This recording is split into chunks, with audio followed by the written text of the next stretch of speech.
ଶ୍ରୀ ଚୈତନ୍ୟଦେବଙ୍କ 24 ପ୍ରହର ନାମଯଜ୍ଞ। କଳିଯୁଗରେ ଭାଗବତ ପ୍ରାପ୍ତିର ସର୍ବୋତ୍ତମ ପନ୍ଥା ହେଉଛି ଭକ୍ତିଯୋଗ।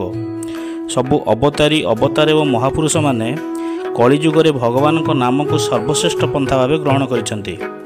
ଏହି ପରିପ୍ରେକ୍ଷୀରେ ଖୋର୍ଦ୍ଧା ଜିଲ୍ଲା ଚିଲିକା ବ୍ଲକ ଅନ୍ତର୍ଗତ ହାଟବରଡ଼ିହ ଗ୍ରାମର ତଳସାହିଠାରେ ଶ୍ରୀ ଶ୍ରୀ ଚୈତନ୍ୟଦେବଙ୍କ ପବିତ୍ର ପୀଠରେ ପୂଜାର୍ଚ୍ଚନା ସହିତ 24 ପ୍ରହର ନାମଯଜ୍ଞ ଅନୁଷ୍ଠିତ କରାଯାଇଅଛି।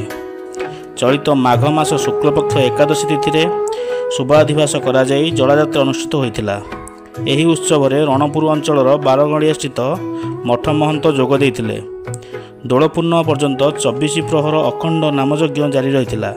ଓଡ଼ିଶାର ବିଭିନ୍ନ ପ୍ରାନ୍ତରର ସଂକୀର୍ତ୍ତନ ମଣ୍ଡଳୀ ଯଥା ନିରାକାରପୁର ଅଞ୍ଚଳର ଶିରେଇପୁର ନାମ ସଂକୀର୍ତ୍ତନ ମଣ୍ଡଳୀ, ପାରିକୁଦ ଅଞ୍ଚଳର ତ୍ରିଛଣି ସଂକୀର୍ତ୍ତନ ମଣ୍ଡଳୀ, କୁଦା ସଂକୀର୍ତ୍ତନ ମଣ୍ଡଳୀ ଓ ପଥରକଟା ନାମ ସଂକୀର୍ତ୍ତନ ତତ୍ସହିତ ବ୍ରହ୍ମଗିରି ଅଞ୍ଚଳର ନୂଆଗାଁ ନାମ ସଂକୀର୍ତ୍ତନ ମଣ୍ଡଳୀ ଯୋଗଦେଇ ନାମଯଜ୍ଞରେ ଅଂଶଗ୍ରହଣ କରିଥିଲେ। ପବିତ୍ର ହୋଲି ଉତ୍ସବରେ ନଗର ଭ୍ରମଣ, ଯମୁନା ସ୍ନାନ ଅନୁଷ୍ଠିତ କରାଯାଇଥିଲା।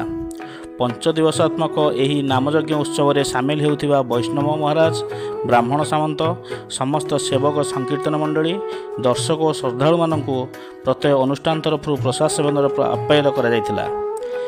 ଏହି 24 ପ୍ରହର ନାମଯଜ୍ଞ ଉତ୍ସବକୁ ହାଟବରଡ଼ିହ ତଳସାହିର ସମସ୍ତ ସାହିବାସିନ୍ଦାଙ୍କ ସହଯୋଗରେ ଆୟୋଜିତ କରାଯାଇଥିଲା।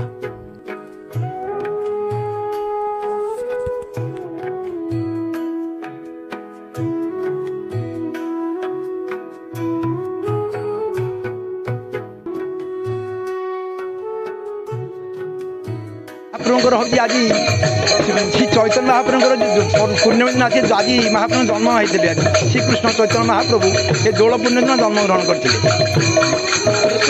ଆରେ ପ୍ରାୟ ମୁଁ ପିଲାଦିନ ଠାରୁ ୟା ଅଷ୍ଟପଦୀ ଆରମ୍ଭ ହୋଇ ଫାଷ୍ଟ ଅଷ୍ଟପଦୀ ହେଇଥିଲା। ତାପରେ କେତେ ବର୍ଷ 16 ପରେ ଗଲେ, ତାପରେ କେତେ ବର୍ଷ ପରେ 24 ପ୍ରହରୀ ଗଲେ। ଆଜକୁ ପ୍ରାୟ 64 ବର୍ଷ ହେଲାଣି ଚାଲିଛି ନାମଯଜ୍ଞ। ଅନୁଭବ ପିଲାଙ୍କର ଦେଖୁଛି ଧୀରେ ଧୀରେ ଯେଉଁ ଅବସ୍ଥାରେ ଥିଲା ଦେଖୁଛି ଧୀରେ ଧୀରେ ବହୁତ ଆନନ୍ଦରେ ତାଙ୍କ ଅନୁଷ୍ଠାନ କିଛି କରୁଛନ୍ତି।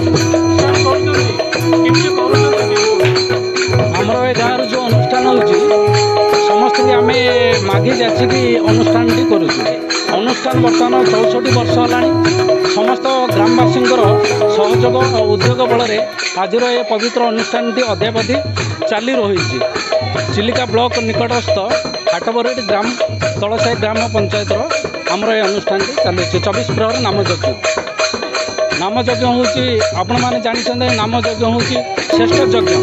ମୁକ୍ତିର ପଥ ବାଛି ନେବାକୁ ହେଲେ ନାମ ହିଁ ସର୍ବଶ୍ରେଷ୍ଠ ପନ୍ଥା ବୋଲି ମହାପୁରୁଷ ଭଗବାନ ଚୈତନ୍ୟ ଦେବ ନାମ ସଂକୀର୍ତ୍ତନ ପ୍ରଚାର କରି ସମସ୍ତ ପାପୀମାନଙ୍କୁ ଉଦ୍ଧାର କରିବା ଓ ସମସ୍ତଙ୍କୁ ମୁକ୍ତି ପଥରେ ନେବା ପାଇଁ ନାମକୁ ସର୍ବଶ୍ରେଷ୍ଠ ପନ୍ଥା ଭାବେ ଗ୍ରହଣ କରି ପ୍ରଚାର କରିଛନ୍ତି।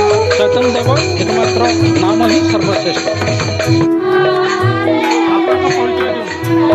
ମୋ ନାଁ ହେଉଛି ହାକିମ ମୋଳ ହାଟବରଡ଼ି। ଆଜି ଯେଉଁ ପ୍ରୋଗ୍ରାମ କରୁଛନ୍ତି ଆଜ୍ଞା, ଆଜିକା ଡେଟ୍ରେ ମୋତେ 62 ବର୍ଷ। 62 ବର୍ଷ ଆମର ବହୁତ ମାନେ ପୁରୁଣା ଲୋକ କରିଥିଲେ। ଆଗରେ ସବୁ ବୁଢ଼ା ବୁଢ଼ା ଥିଲେ, ସେମାନେ ସବୁ 40-45 ଲୋକ ସଂଗଠନ କରିକି ଏ ଅନୁଷ୍ଠାନ ବଢ଼େଇ ଦେଲେ। ତାପରେ ଏବେ ସଂଖ୍ୟା ଗରିଷ୍ଠ ବଢ଼ିଲା, ତଥାପି ଅନୁଷ୍ଠାନ ବଢ଼ିକି ଚାଲିଛି। ଆଉ ଆମେ ବହୁତ ମହାପ୍ରଭୁଙ୍କ କାମରେ ବହୁତ ଖୁସି ମନରେ ଅଛୁ। ସମସ୍ତଙ୍କର ଏକତା ମନ, ଖୁସି ମନ, ଆଉ ଏଇଭଳି ଆମେ ଚଲେଇଛୁ ସଂସ୍ଥାକୁ।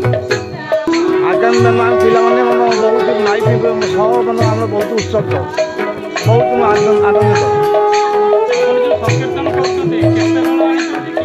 ଆଜ୍ଞା, ଆମ ଗାଁକୁ ନେଇକି 6 ମେଳ, 6 ମେଳକୁ ବାହାରେ ଅଛନ୍ତି 5 ମେଳ, ଆମ ଗାଁ ମେଳ 6 ମେଳ। 3 ଦିନ ଆଜ୍ଞା, 3 ରାତି 3 ଦିନ।